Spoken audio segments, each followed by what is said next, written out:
ఇజ్రాయెల్ని యుద్ధంలో గెలవడం అంత ఈజీ కాదు. ప్రజెంట్ ఈ ఇజ్రాయెల్ ప్రపంచంలో టెక్నాలజీ పరంగా మోస్ట్ అడ్వాన్స్గా ఉంది.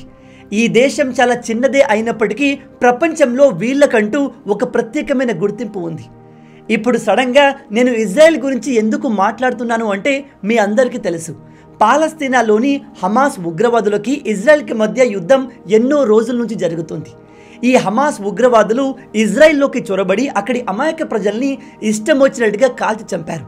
దాంతో ఇజ్రాయిల్ పాలస్తీనా దేశం పైన, ఆ దేశంలో ఉన్న హమాస్ ఉగ్రవాదులపైన యుద్ధం ప్రకటించి ఆల్మోస్ట్ ఆ దేశాన్ని నేలమట్టం చేసింది. పాలస్తీన్ ఒక ముస్లిం మెజారిటీ దేశం కాబట్టి ఆ దేశానికి చుట్టుపక్కల ఉన్న చాలా ముస్లిం దేశాలు పాలస్తీన్కి సపోర్ట్ చేస్తూ ఇజ్రాయిల్ని నిందించడం మొదలుపెట్టాయి.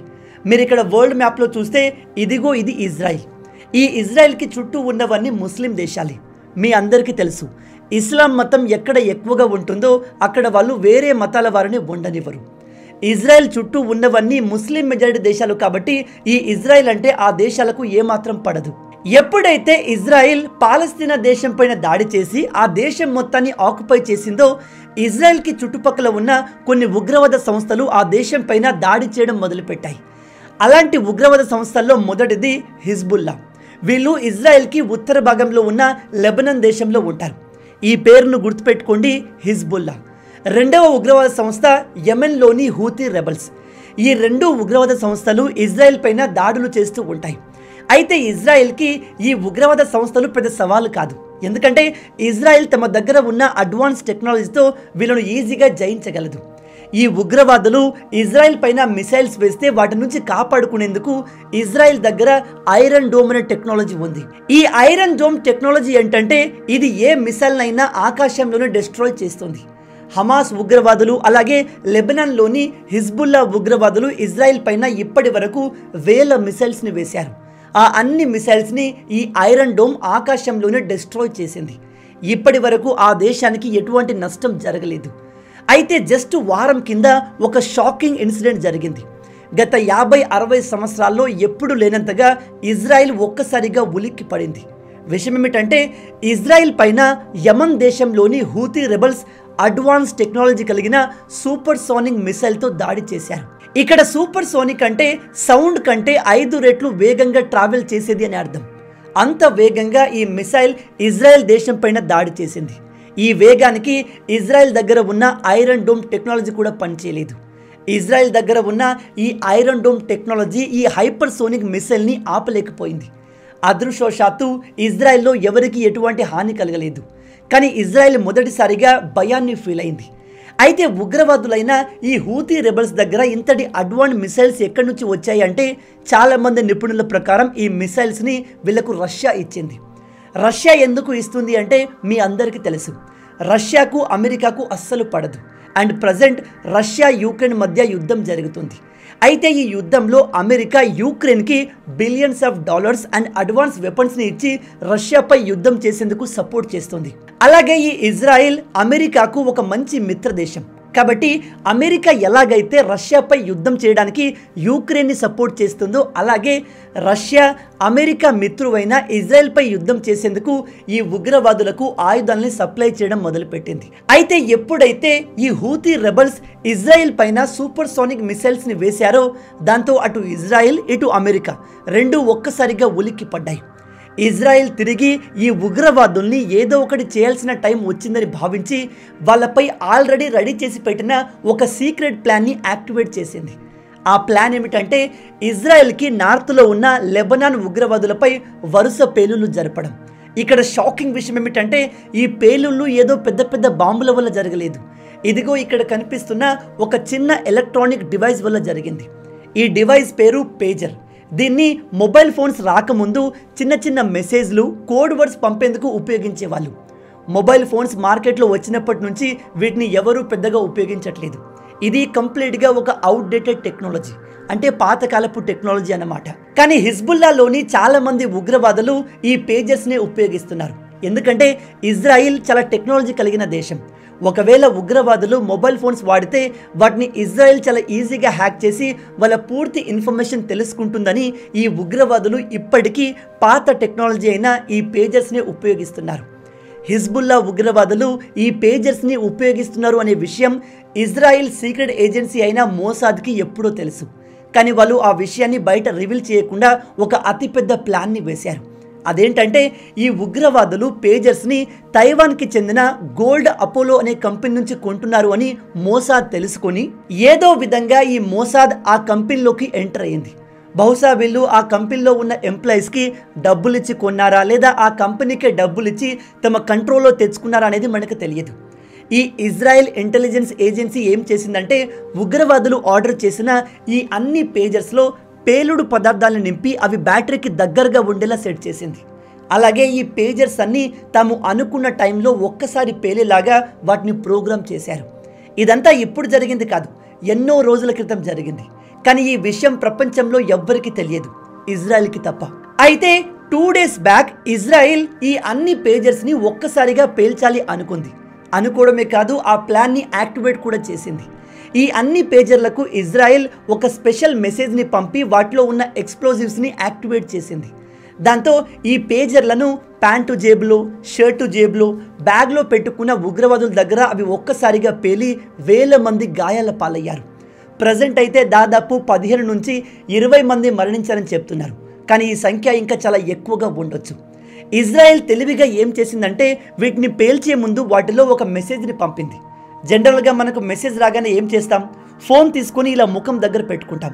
సేమ్ అలాగే ఈ ఉగ్రవాదులు ఆ పేజర్ని తీసి చూస్తున్నప్పుడు వాళ్ళ కళ్ళ ముందే పేలి చాలామంది కంటి చూపును కోల్పోయారు. ఇంకొంతమంది వాటిని ప్యాంటు నుంచి తీయకపోవడంతో ప్యాంటులోనే పేలి కాళ్ళు విరిగిపోవడం, తొడలు పగిలిపోవడం జరిగింది. వీటికి సంబంధించిన అనేక ఇమేజెస్ మీకు ఇంటర్నెట్లో దొరికిస్తాయి. నేను ఇక్కడ చూపిస్తే యూట్యూబ్ వెంటనే ఈ వీడియోని తొలగించే అవకాశం ఉంది.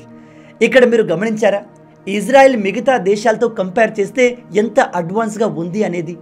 అందుకే అంటారు ఈ ప్రపంచంలో మోస్ట్ డేంజరస్ సీక్రెట్ ఏజెన్సీ ఏదైనా ఉంది అంటే అది ఇజ్రాయెల్కి చెందిన మోసాదే అని. ఈ మోసాద్ యొక్క నెట్వర్క్ ప్రపంచవ్యాప్తంగా అన్ని దేశాల్లో, అన్ని ప్రాంతాల్లో ఉంది. ఇజ్రాయెల్ చేసిన ఈ బ్రిలియంట్ ప్లాన్కి ప్రపంచమంతా ఆశ్చర్యపోయింది. టెక్నాలజీని ఇలా కూడా వాడొచ్చా, ఉగ్రవాదులపైన ఇలాంటి అటాక్స్ కూడా చేయొచ్చా అని ప్రపంచానికి ఇజ్రాయెల్ చేసి చూపించింది. అందుకే నేను మీకు మొదట్లో చెప్పాను, ఇజ్రాయెల్ చూడ్డానికి చిన్న దేశమే అయినప్పటికీ ఆ దేశాన్ని ఓడించడం అంత ఈజీ కాదు. వాళ్ళ దగ్గర ఉన్న మిలిటరీ టెక్నాలజీ కానీ, వాళ్ళ దగ్గర ఉన్న అడ్వాన్స్ వెపన్స్ కానీ వేరే ఏ దేశం దగ్గర లేవు. ఇప్పుడే కాదు, ఈ ఇజ్రాయెల్ ఎప్పటి నుంచో టెక్నాలజీ విషయంలో ఇతర దేశాలతో పోలిస్తే చాలా ముందుంది. 1967లోనే ఇజ్రాయెల్ ఒకే సమయంలో 6 దేశాలతో పోరాడి అన్నిటిని ఓడించింది. 1967లోనే ఇజ్రాయెల్ అంత పవర్ఫుల్గా ఉంటే ఈ కాలంలో ఇది ఇంకెంత పవర్ఫుల్ అయి ఉండొచ్చో ఒకసారి ఆలోచించండి. ఇప్పుడే రీసెంట్గా వచ్చిన న్యూస్ ఏమిటంటే కేవలం ఈ పేజెస్ మాత్రమే కాదు, వాకీ టాకీలు, ఇతర ఎలక్ట్రానిక్ డివైజెస్ కూడా ఈ ఉగ్రవాదులు ఉండే ప్రాంతాల్లో పేలుతున్నాయంట. అంటే మనం ప్రతిరోజు ఉపయోగించే వస్తువుల్ని వెపన్స్ లాగా ఉపయోగించవచ్చని ఈ ఇజ్రాయెల్ ప్రపంచానికి తెలియజేసింది. ఇంతటి ప్రమాదకరమైన టెక్నాలజీని ఇలాంటి ఉగ్రవాదులపైన ఉపయోగిస్తే ఎటువంటి ప్రాబ్లం లేదు, దాన్ని చాలామంది సపోర్ట్ కూడా చేస్తారు. కానీ ఒకసారి ఇమాజిన్ చేయండి, ఇలాంటి టెక్నాలజీ ఉగ్రవాదుల చేతిలో పడితే. ఇక్కడ మీరంతా ఆలోచించాల్సిన విషయం ఏమిటంటే ఈ చిన్న పేజర్ పేలి ఇంత విధ్వంసం క్రియేట్ చేసింది అంటే మన జేబులో ఉన్న సెల్ ఫోన్ పేలితే అది ఎంతటి విధ్వంసాన్ని క్రియేట్ చేయగలదు ఒకసారి ఇమాజిన్ చేయండి. మన శత్రు దేశాలు కూడా మన ఫోన్స్లో ఎక్స్ప్లోజివ్స్ని పెట్టి ఉంటే అలా జరగదు బ్రదర్ అని మీలో చాలామంది అనుకోవచ్చు, కానీ పాసిబిలిటీ ఉంది కదా. ఇదే విషయాన్ని ఇక్కడ ఇజ్రాయెల్ డెమాన్స్ట్రేట్ చేసి చూపించింది. ఇజ్రాయెల్ చేసిన ఈ ఆపరేషన్ గురించి విన్నప్పుడు నాకు ఒక్కసారిగా మైండ్లో చైనా గుర్తొచ్చింది. మన దేశంలో ఉన్న దాదాపు 90% కంటే ఎక్కువ ఫోన్లు చైనా కంపెనీవే. గుర్తుపెట్టుకోండి, చైనా తమ దేశంలో ఉన్న ప్రతి కంపెనీని, అక్కడ మ్యానుఫ్యాక్చర్ అయ్యే ప్రతి ప్రోడక్ట్ని ఇతర దేశాల నుంచి ఇన్ఫర్మేషన్ గ్యాదర్ చేయడానికి ఉపయోగిస్తుంది. ప్రజెంట్ మార్కెట్లో ఇంటర్నెట్తో కనెక్ట్ అయి ఉన్న ప్రతి చైనీస్ ప్రోడక్ట్ మన ఇన్ఫర్మేషన్ గ్యాదర్ చేసి చైనాకు తెలియజేస్తుంది. ఇజ్రాయెల్ ఎలక్ట్రానిక్ ప్రోడక్ట్స్లో పేలుడు పదార్థాలు పెట్టగలిగినప్పుడు చైనా కూడా అలా ఈజీగా చేయగలదు. ప్రజెంట్ చైనా టెక్నాలజీ ఎంత అడ్వాన్స్గా ఉంది అంటే ఈ విషయం చెప్పడానికి నాకు చాలా బాధగా ఉంది. ప్రజెంట్ చైనా మనకంటే మినిమం 30 నుంచి 40 సంవత్సరాల ముందుంది. మనం చైనాను రీచ్ అవ్వడం అంత ఈజీ కాదు. వాళ్ళు అభివృద్ధి చెందుతున్న వేగం, డెవలప్ అవుతున్న టెక్నాలజీ చూస్తుంటే రాబోయే రోజుల్లో చైనా అమెరికాను బీట్ చేసేలాగా కనిపిస్తుంది. అలాంటి చైనాను మనం బీట్ చేయడం ఒక అతిపెద్ద సవాల్. నేను ఇక్కడ చెప్పదలుచుకున్న విషయం ఏమిటంటే ప్రజెంట్ మన దేశంలో ఎక్కువగా అమ్ముడు పోయేవి చైనా ఫోన్లు. చాలా చైనా కంపెనీలు మన ఇండియాలోనే ఆపరేట్ అవుతున్నాయి. చైనా వాళ్ళు ఖచ్చితంగా వాళ్ళు తయారు చేసిన ఫోన్లను మన దేశ ప్రజల నుంచి ఇన్ఫర్మేషన్ తీసుకోవడానికి, ఎస్పెషల్లీ మన మిలిటరీ ఇన్ఫర్మేషన్ తెలుసుకోవడానికి ఉపయోగిస్తుంది.